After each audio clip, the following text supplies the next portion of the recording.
Journal Christophe Lamar. Bonjour Christophe. Bonjour Dimitri, bonjour à tous. La sortie de crise attendra encore un peu. Emmanuel Macron espère un retour à la normale dans le courant de la semaine prochaine à la faveur du déblocage des dépôts. Les Français aimeraient bien le croire, mais pour l'instant, les camions-citernes se font rares sur les routes et les cuves des stations restent vides. On va justement faire le point de la situation. Bonjour Baptiste Morin. Bonjour.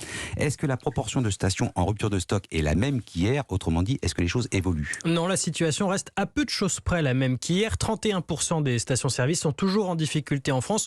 On reste donc sur cette proportion d'1 sur 3. Les stocks stratégiques, les importations, la réorientation aussi des livraisons ont permis d'augmenter l'offre de carburant environ de 20%, mais la surconsommation reste très importante. C'est toujours plus compliqué encore dans les Hauts-de-France, en Île-de-France et en Centre-Val de Loire.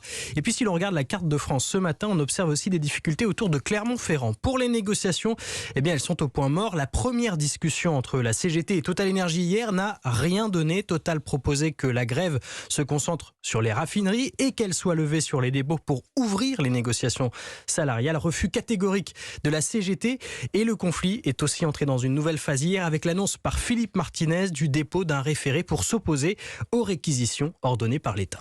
Baptiste Morin du service économie d'Europe 1. Alors,